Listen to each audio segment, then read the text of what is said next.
So for the past few years, I've done a lot of solo filmmaking to the point where it's kind of gotten tiring having to be pulled in every which way, be lighting department, be art department, be camera department, sound, and it's just been overall just stressful.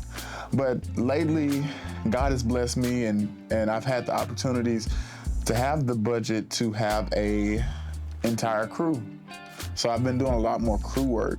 And what that means is I've just have the opportunity to direct and DP and focus on the area a lot more to better my projects. So in light of that, today I want to take you through my kit while I'm prepping for the shoot and just show you what I use on an average shoot day, whether it be the lights, the cameras, even some of the other equipment like audio equipment. I just want to take you a little bit through that just to show you what I use on an average shoot day. First off, let's get started with the camera build. I use the Sony FX6 for majority of my shoots now.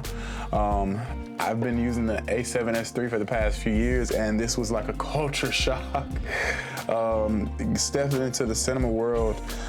First of all, I love the fact that it has internal NDs and the ability to turn on auto ND so that it could just change as it goes. It has NDs built into the sensor. I'm sure if you're watching this video, you probably already heard of the fact that the FX6 has internal NDs. But I tried to break stuff down, but to show you everything on the rig, but the cage was like, really, it took a long time to put it on. So I was like, yeah, sorry about that one, but I couldn't. I got the shoot in a couple hours, so I gotta hurry this thing along. So I don't own this camera yet. I rent through Lens Rental, which is a great company to rent through. But I swear by Condor Blue, but they supplied me with the wooden camera cage, and it's been incredible. It provides a lot of mounting points. They gave me the top plate, the base plate, and the V-mount plate on the back. And speaking of the V-mount plate, for my transmission system, I use the DJI transmission. And I have the screen with this for my focus puller on set. And this little thingamabob here is not how you usually see the DJI transmission, the DJI transmitter. So what this is right here is a V-mount plate to allow you to mount directly to the V-mount plate that you have built into your camera rig. And that way you can mount the Anton Bauer batteries are what I use for my V-mounts. And you can mount that onto there and immediately power passes from your V-mount battery to your DJI transmission on to your camera. It creates a seamless type of workflow for the camera, and it also ergonomically feels a lot better than having something sticking out the side of your camera over here. It's a large thing right here. But yeah, the only downside I would see to it is that you can't really have the camera on unless you have the transmission system turned on. And I've gotten around that by just having a battery already built into the FX6. Moving on to the adapter, I use a PL to E-mount adapter for this camera. And I use this adapter because the lenses that I use are cinema lenses. Most cinema lenses are PL mount. They are the DZO Vespit Primes. They are really, really good lenses. They have enough character to be cinematic enough for my shoots to look well, but they also have enough clinicalness to be able to be used on corporate jobs and commercial shoots. Let's just mount that on. I had to get used to doing PL mount because I've gotten so used to just twisting it on and it mounts on easily. Nobody told me how hard this was. I had to find out for myself on set one day when they were like, hey, put the lens on and everything will be okay. Whew. I finally got that on. So yeah, this is my basic camera rig. And I almost forgot to attach the SDI cable for the transmission system. Condor blue all the way. You see the blue stripe. I hope y'all sponsor me for all this shouting out I'm doing in my video. And finally, of course, when you have manual cinema lenses that are beautiful, you have to have a focus pulling system, or first AC that can focus pull. Of course, in any crew, you have to have that. So that's where the Tilta Nano 2 motor comes in at. I've done a video on it, which is awesome, by the way, an unboxing. Wasn't that awesome, but I've done an unboxing on it and just basically talked about my first impressions on it. If you haven't yet, go check out that video. That's my last video on the channel. I'll leave the link in the description for it, and I'll probably put it up here somewhere. I don't know which side. But this is my camera build, and now we can move on to lighting and grip.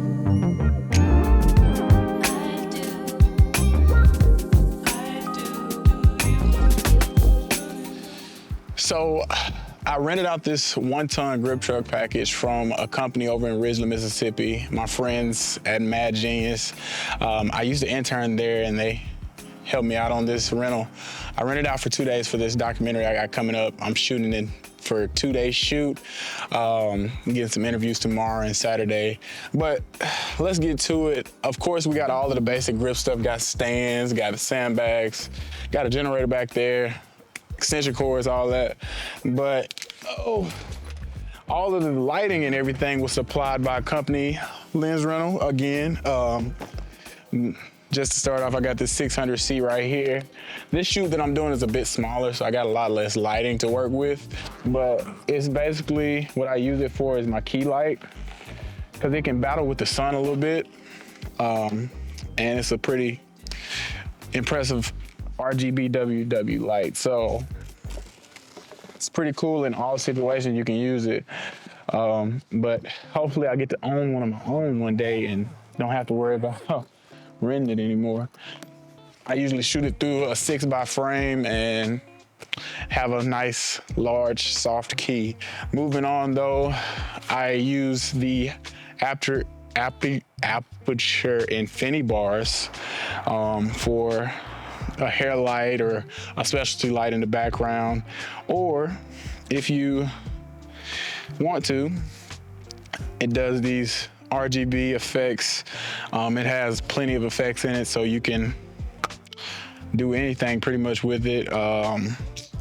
It's got most of the same effects as the 600C. It's just a specialty light and it's a handheld light, plus it's battery powered. So if you're on a documentary shoot or something, you got something that's battery powered and that you can carry around without having to use a generator. The next light that I have here is the Amran 300C. It comes in a small package but it's a pretty good light. Basically like 300X, but it has RGB. And the only downside to it is it doesn't take V-mount, but it's a pretty powerful and good light to have in your lighting package. Also rented from Lens Rentals. And also I have to pair along with the 300C, I usually use the Amran spotlight mount, the 36 degree, which is a pretty good thing if you are looking for like backgrounds. I don't know if you've seen a bunch of documentaries, they have the background usually lit up. They either have like a flower pattern or the window blinds patterns. This is what they use right here. And of course, because it's RGB, I get to make my backgrounds whatever color I like. And of course, when you haze the room up, looks pretty good. Of course, I have my Amran F22C back there, which is a flex panel light that I usually use, as well as my 300X, which is just if I need it, because of course I have these two lights to rely on. But yeah, this is the lighting and grip package. Now let's move on to the audio.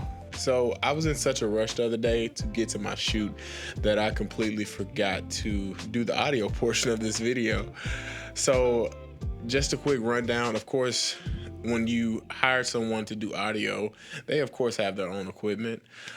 This is if I have to hire one of my people that I have in my disposal to just do audio, and they're not audio professionals, this is the gear that I rent out and let them use for my crew shoots. To start off with my audio recorder, I use the Zoom F6. It's a really, really great recorder for amateur audio mixers and boom operators. First off, it fits in the palm of your hand, and it's a really great recorder because second off, it has 32-bit float recording, which is a great feature for people who are amateur audio mixers because it can't peak, and if the levels are too low, you can just bring them up digitally. But that is the downside to it, that it's all digitally done. So still good to have someone that has a little bit of audio knowledge just to know, like, I need to have it at about here. I usually tell my people to put it at about -12 decibels and have it peak at -6. For my boom mic, I use the Sennheiser MKH416, which is an incredible boom mic. It's been known as the industry standard other than Shep's boom mics, which all my Shep's people, y'all got money because those mics are extremely expensive. For my lavalier mics, I use the Sennheiser AVX with the Sennheiser MKE2 lavalier.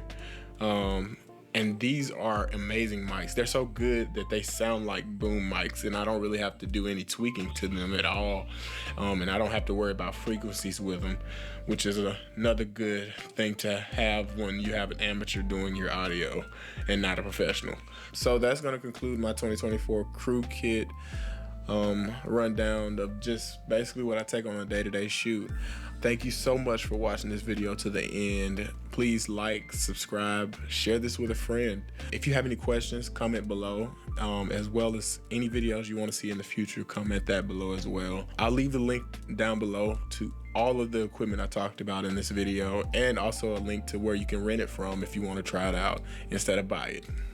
Thank you, and keep creating. Peace.